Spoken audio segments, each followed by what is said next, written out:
কথা বলতে, কাউকে যদি মন থেকে ভালোবাসা যায়, কাউকে যদি এই মন থেকে ভালোবাসা যায়, তাকে মরণের আগে পর্যন্ত তাকে কখনো ভোলা যায় না, তাই না?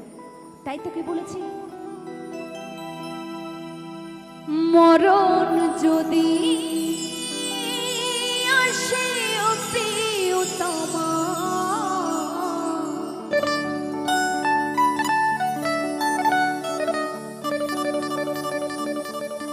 ভুলে যেতে পারবো না, করিও ক্ষমা।